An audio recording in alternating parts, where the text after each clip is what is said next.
The Realme X and the Redmi K20 are phones in different segments.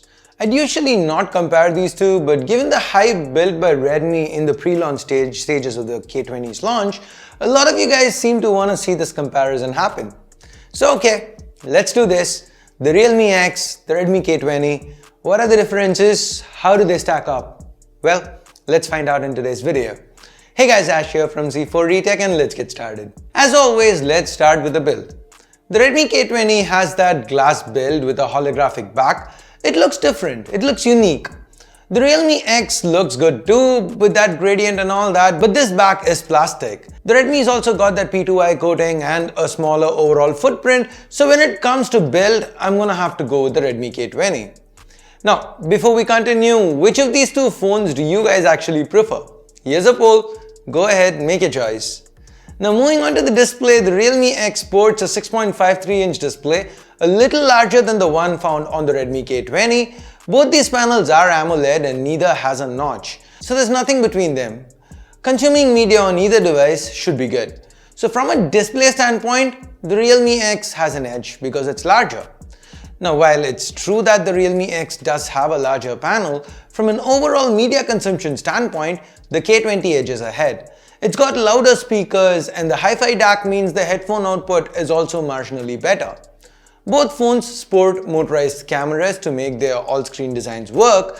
It's a 16-megapixel Sony IMX471 with a f2 lens on the Realme X compared to a 20-megapixel f2.2 on the Redmi K20. Both cameras do well enough, but the skin tones and the detail levels are a little better with the Realme X, whether it's with regular images or portraits. Both phones also have support for Face Unlock here via these cameras, and again the Realme X happens to be much faster. The K20 needs a swipe for it to work and that puts it at a disadvantage. Now while we're on the topic of security, given the AMOLED panel, we've got in-display fingerprint scanners here on both phones. Again, the one on the Realme X is marginally faster, but guys, these aren't things you're really gonna notice in day-to-day usage, unless you're gonna put these phones side by side, you're not really gonna notice it. So the K20, for all intents and purposes, is fast enough. And now, let's move on to what's underneath the hood, and here's where the K20 has an advantage. That's because it's got the Snapdragon 730 chip compared to Snapdragon 710 on the Realme X. There's no competition here. The Redmi K20 has the better SoC, CPU, GPU, everything. It's the newer and faster chip. And this is reflected in both the synthetic benchmarks and intense use scenarios like gaming. While the Realme X can run most games, the K20 has better, more stable frame rates in some scenarios given the beefier internals. With the internals done, we now move on to battery. Here we have a 4000 mAh battery on the Redmi K20 compared to a 3765 mAh battery on the Realme X. Both phones do easily get you through a day on a single charge, even with heavy use, but the Redmi K20 should last you about 10% longer. The Realme X should actually charge faster though because it's got support for VOOC 3.0. That's a charger that's included in the box. This is about 20 watts. That's compared to a 18-watt charger for the K20.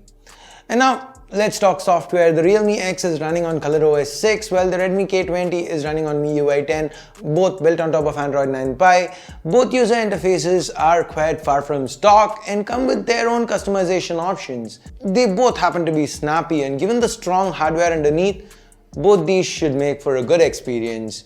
While MIUI is usually ad supported, Redmi seems to have assured that there are going to be no ads here, and while I did see a few ads, people receiving retail units seem to be confirming that there are no ads on it, just like with the Poco. So that means the software here is going to boil down to personal preference.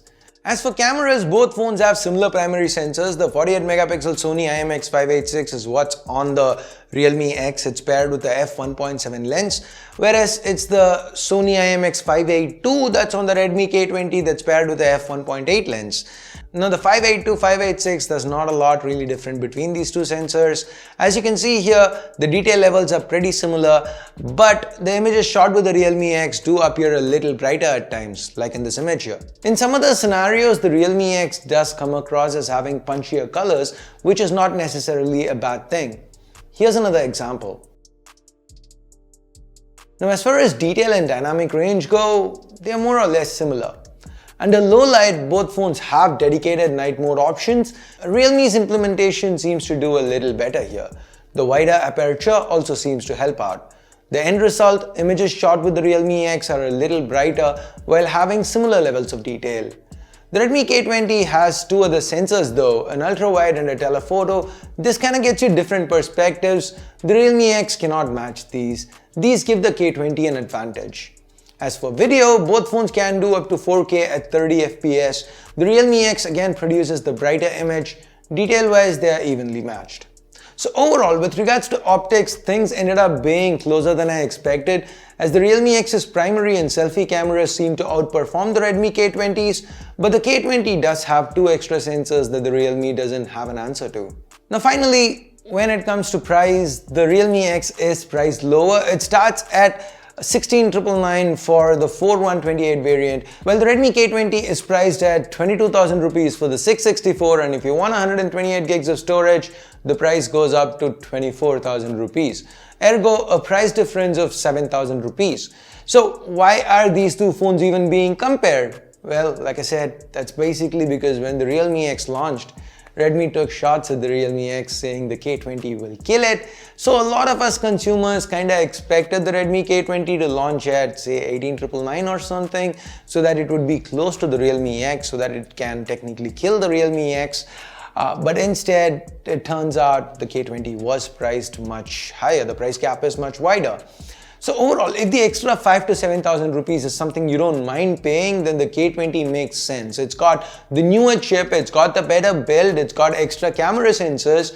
But if you want to save some money, at 17K, the Realme X offers a similar display with a pop-up camera, better performance from the primary sensor and selfie cameras, 128 gigs of storage, and VOOC 3.0.